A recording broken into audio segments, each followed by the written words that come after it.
Hello नमस्कार दोस्तों, मेरा नाम मोहम्मद जाहिद और मैं फिर से आप सभी का स्वागत करता हूं आपके अपने यूट्यूब चैनल भारतीय रोजगार में। तो now today we will discuss about the second Mysore war. और सेकंड मैसूर वॉर का जो टाइम पीरियड रहा था वो क्या था गाइस, 1770 से 1784। ओके, पहली मैसूर वॉर मैं आपको पहले ही कवर करा चुका हूं, उसका जो लिंक है मैं आपको डिस्क्रिप्शन बॉक्स या फिर ऊपर आई बटन में दे दूंगा। ओके, अगर मैं बात करूं पहली मैसूर वॉर की तो वो समाप्त हो गई थी कब, 1769 में। किसके साथ में? ट्रीटी ऑफ मद्रास के साथ में। ठीक है, ट्रीटी ऑफ मद्रास क्या थी, इसमें बोला गया था किसके द्वारा?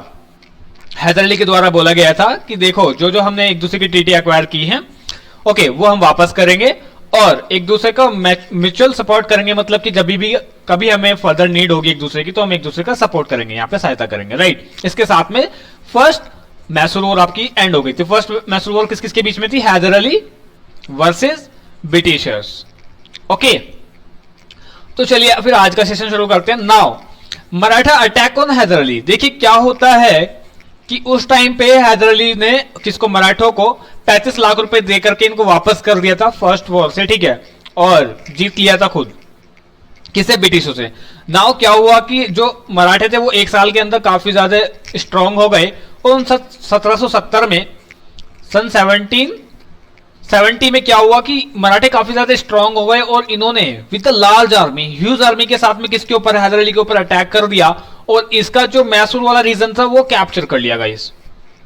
अब वो कैसे? जब इन्होंने किसके, हैदर अली के ऊपर अटैक किया तो उस टाइम पे किसको, हैदर अली को याद आया कि यार मैंने एक ट्रीटी साइन की हुई है, ट्रीटी ऑफ मैद्रास। उसमें क्या बोला था कि एक दूसरे का सपोर्ट करेंगे। इसने क्या किया, ब्रिटिशों को बुलाया सपोर्ट के लिए। ऑब्वियसली बात है जब ट्रीटी साइन हो रखा है, लेकिन ब्रिटिश क्या करते थे, हमेशा धोखा देते थे, तो उन्होंने रिफ्यूज कर दिया कि यार हम नहीं आएंगे, देखो ठीक है, इस लफड़े में आप ही पढ़ो। हैदर अली बहुत ज्यादा गुस्से में आया, बोला कि यार देखो मैंने इतना, मतलब कि इतना ब्रूटली तुम लोगों को हराया था, ओके, उसके बाद भी तुम लोगों को शर्म नहीं आती है। कोई बात नहीं, मना कर दिया। और इस जो बैटल हुई थी किसके साथ में, मराठों के साथ में, इसको वो हार गया। और हार के साथ साथ में मैसूर वाला रीजन भी किसके हाथ में आ गया? मराठों के। बट आफ्टर दैट होता क्या है, there and then Hyder Ali lost the battle. हार गया वो, ऑब्वियसली बातें हारे गई। छोटी आर्मी थी, मराठों ने बहुत बड़ी आर्मी के साथ में अटैक किया था, ओके, और मराठा ने कैप्चर कर लिया था क्या? मैसूर, जैसे कि मैंने आपको बताया, राइट। अब 1779 में हैदर अली ने क्या काम किया? देखिए बैटल के 9 साल के बाद तक उसने पैसा जमा किया और 36 लाख रुपए दिए किसको? मराठों को। और अपना जो मैसूर वाला रीजन है वो वापस ले लेता है, जो भी टेरिटरी उन्होंने ली थी उस जंग के बाद में, ठीक है। और 14 लाख रुपए पर ईयर देने की भी बात करता है मराठों को और अपनी जगह वापस ले लेते हैं। नाउ मराठे उसको बोलते हैं पैसे वैसे लेने के बाद में कि अगर आपको कभी फर्दर हमारी नीड पड़ेगी तो आप हमें बता दें। यानी कि म्यूचुअल सपोर्ट की यहां पे बात हुई किसकी? मराठों के साथ में। अब हैदर अली के माइंड में बहुत ज्यादा गुस्सा है, किसके लिए? ऑब्वियसली बात है ब्रिटिशों के लिए होगा, जब उनको नीड थी उसने नहीं की मदद, ठीक है। अब उस टाइम पे क्या था, उस टाइम पे कौन था ब्रिटिशों की साइड से? जो गवर्नर जनरल था वो था कौन? वारेन हेस्टिंग, ठीक है, याद रखना। ओके, तो नाउ वारेन हेस्टिंग को क्या हुआ गाइस, डाउट हुआ किसके ऊपर? फ्रेंच के ऊपर, कि फ्रेंच अभी कहीं ना कहीं किसका सपोर्ट कर रहे हैं? हैदर अली का सपोर्ट कर रहे हैं। यानी कि वारेन हेस्टिंग को भनक पड़ी किसके ऊपर? फ्रेंच के ऊपर, कि फ्रेंच कहीं ना कहीं सपोर्ट कर रहे हैं। फ्रेंच अभी कहां बैठे हैं? माहे में बैठे हैं। माहे एक जगह है जो अभी सिर्फ इनको किसको, फ्रेंच को मिली हुई है।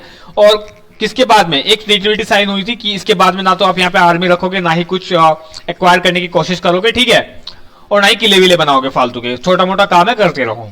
यहाँ पे फ्रेंच को बस इतनी परमिशन थी। लेकिन फ्रेंच कहीं ना कहीं सपोर्ट कर रहे थे किसका? हैदर अली का। और कर ही रहे थे गाइस, डिंडीगुल में फैक्ट्री वैक्ट्री लगाई थी, आपको पता ही है ना पिछले लेक्चर की बात। और माहे जगह के बारे में अगर मैं बात करूं तो मैंने आपको प्रीवियस लेक्चर में सब चीज क्लियर कराई हुई है। आप 1 to 1 step by step lecture देख करके आइएगा, आपको सारी चीजें समझ में आएंगी, राइट गाइस। तो किसको? वारेन हेस्टिंग को खबर लग गई कि कहीं ना कहीं कौन, फ्रेंच जो है सपोर्ट कर रहे हैं किसका? हैदर अली का। हैदर अली का सपोर्ट कर रहे हैं तो क्या करता है कौन? ब्रिटिशों को ये बात पता चली गई। और ब्रिटिश कौन है? फ्रेंच के पुराने दुश्मन है। फ्रेंच के पुराने दुश्मन कौन है? ब्रिटिश, ठीक है गाइस। अब ये पता लगी तो ऑब्वियसली बात है जो वारेन हेस्टिंग का वो गुस्सा होगा और इनके ऊपर अटैक करने की सोचेगा, लेकिन अभी कोई रीजन नहीं था बेसिकली, ठीक है। ये सिर्फ भनक थी, एक खबर थी कि हाँ फ्रेंच उसको सपोर्ट वगैरह कर रहे हैं। लेकिन अब क्या होता है कि एक वजह सामने आती है। वजह क्या है गाइस? बाहर अगर मैं वर्ल्ड वॉर की बात करूं, वर्ल्ड वॉर में क्या शुरू हुआ, American war of independence start हो गई। और फिर से कौन, फ्रेंच जो है ब्रिटिशों के अगेंस्ट थे। फ्रेंच कौन थे, ब्रिटिशों के अगेंस्ट में लड़ रहे थे बाहर। तो गाइस ऑब्वियस सी बात है, जब बाहर लड़ाई होती है फ्रेंच वर्सेस ब्रिटिशों में, तो इंडिया में भी लड़ाइयां शुरू हो जाती हैं। ठीक है, इंडिया में भी क्या हो जाती है, लड़ाइयां शुरू हो जाती हैं। और डायरेक्टली वारेन हेस्टिंग को पता चलता है कि यार कहां बैठे फ्रेंच, माहे में बैठे ना। और माहे में गाइस यहां पे मैं आपको बता दूं, माहे में कौन सपोर्ट कर रहा था उनके किले को, किनके, फ्रेंच के किले को कौन सपोर्ट कर रहा था गाइस, हैदर अली सपोर्ट कर रहा था। और उसने वहां पे टीपू सुल्तान को भेजा हुआ था, किस लिए, उसको प्रोटेक्ट करने के लिए, फ्रेंच को प्रोटेक्ट करने के लिए, उनके किले को प्रोटेक्ट करने के लिए। किसको, टीपू सुल्तान को भेजा हुआ था। वो वहीं पे रहता था टीपू सुल्तान, किनके साथ में, फ्रेंच के साथ में, उनकी टेक्निक सीखता था। और गजब का वॉरियर हो चुका था उस टाइम तक। ठीक है, इतनी ज्यादा टेक्निक सीख चुका था कौन, टीपू सुल्तान, कि उसको हराना नामुमकिन था गाइस, नामुमकिन था। आगे चलकर ब्रिटिश इसको धोखे से हराएंगे। ऐसा खतरनाक योद्धा था कि इसको ना कोई हरा ही नहीं सकता था। किसको, टीपू सुल्तान को धोखे से हराया था। American war of independence start हो गई। और स्टार्ट होने के बाद क्या, American war of independence start होने के बाद में क्या करते हैं ब्रिटिशर्स, लार्ज आर्मी लेकर के किसके ऊपर, माहे के ऊपर अटैक कर देते हैं। वहां पे कौन बैठा है, वहां पे कौन बैठा है गाइस, टीपू सुल्तान बैठा है। कौन बैठा है गाइस वहां पे, टीपू सुल्तान। किसका बेटा, हैदर अली का बेटा। अब जब बेटे के ऊपर आफत आएगी, मुसीबत आएगी, तो हैदर अली क्या करेगा, उससे भी बड़ी आर्मी भेजती। किसने, हैदर अली ने टीपू सुल्तान के लिए माहे में ब्रिटिशों से भी बड़ी आर्मी भेजी। और क्या किया, ब्रिटिशों को बहुत बुरी हार का सामना करना पड़ा। क्या हुआ, ब्रिटिशों को हरा दिया, हरा दिया गाइस। सपोर्ट के लिए टीपू सुल्तान की बहुत बड़ी आर्मी भेजी थी, किसने, हैदर अली ने। जैसे ही पता चला कि वो अटैक करने वाले हैं, और किसको, ब्रिटिशों को बहुत बुरी हार का सामना करना पड़ा, हरा दिया यहां पे ब्रिटिशों को। और हराने के बाद में क्या किया गाइस, किसने, हैदर अली ने किसको बोला, मराठास को बोला, निजाम को बोला, कहले देखो यार ऐसे हम अलग अलग लड़ेंगे, कोई फायदा नहीं है।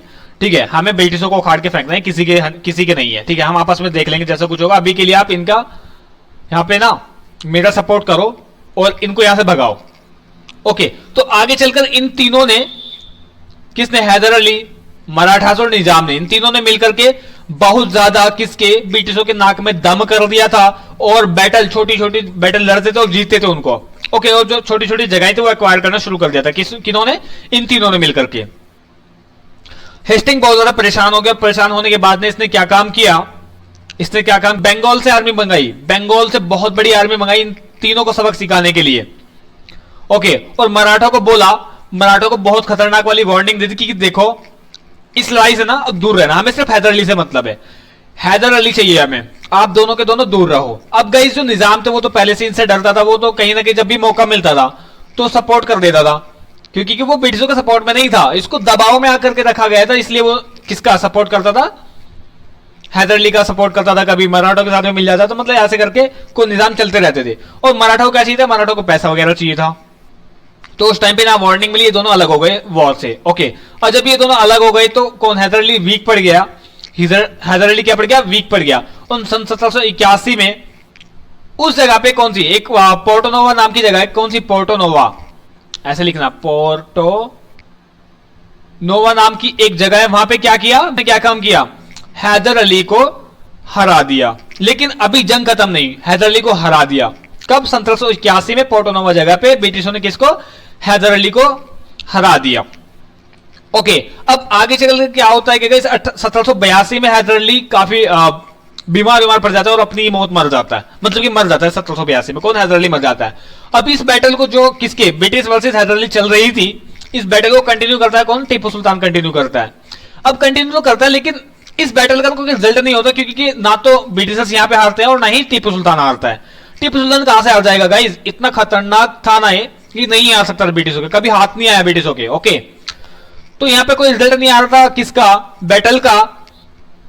तो इन्होंने क्या काम किया, एक ट्रीटी साइन कर ली, खामखा लड़ाई क्यों लड़े, एक ट्रीटी साइन कर ली, ट्रीटी ऑफ मैंगलोर 1784 में, 1784 में एक ट्रीटी साइन कर ली, क्या, ट्रीटी ऑफ मैंगलोर। और इसमें बोला गया कि जो हमने ट्रीटी एक दूसरे की एक्वायर की है, एक्वायर टेरिटरी को हम क्या करेंगे, वापस करेंगे, रिटर्न करेंगे। ठीक है, और साथ ही साथ एक बात और बोली गई कि देखो आप ना इंडियंस के पछड़े में नहीं पड़ोगे, इंडियंस के क्या मसलों में आप नहीं पड़ोगे, इनके जो मतभेद है हमारे राजाओं के वो हम खुद ही निपटा लेंगे, आप इसमें नहीं पढ़ोगे। ठीक है, इस ट्रीटी में बोला गया। ओके, यहां पे एक चीज और नोट करके देखना गाइज कि जो हैदर अली था, जैसे कि मैंने आपको बताया, वो अपनी मौत मारा था, ना कि ब्रिटिशों ने उसको मारा था। ठीक है, और इसका अगर मैं बात करूं किसका, सेकेंड वॉर के बाद में ये बोल दिया गया कि आप इंडियंस के मसले में नहीं पढ़ोगे। 1784 में क्या हुआ, जो कंपनी का कंट्रोल था वो अब ब्रिटिश, जो ईस्ट इंडिया कंपनी का कंट्रोल था, ईस्ट इंडिया कंपनी का, ओके, वो कंट्रोल निकलकर किसके हाथ में आ गया, ब्रिटिश गवर्नमेंट के। किस वजह से, क्योंकि कि ब्रिटिश गवर्नमेंट ने एक एक्ट पास किया था 1784 में। जब ये वॉर एंड हुई, क्या हुआ कि ब्रिटिश गवर्नमेंट ने एक एक्ट पास किया जिसका नाम था Pitt's India Act. Okay, Pitt's India Act आ चुका था 1784 का, और इस एक्ट के बाद में ईस्ट इंडिया कंपनी का कंट्रोल कंपनी के हाथ से निकल करके किसके हाथ में आ गया था, ब्रिटिश गवर्नमेंट के हाथ में आ चुका था। ओके, आई होप कि ये चीज आपको क्लियर हुई होगी। Well, thanks for watching this video guys, and thanks for being with us. और साथ ही साथ में अगर आप चाहते हैं कि आपके पास में कोई और सुझाव है तो आप हमें मैसेज कर सकते हो on Instagram. Okay, well, thanks for watching this video guys, and do not forget to subscribe our channel, and please do like and do share our videos. Thank you so much guys.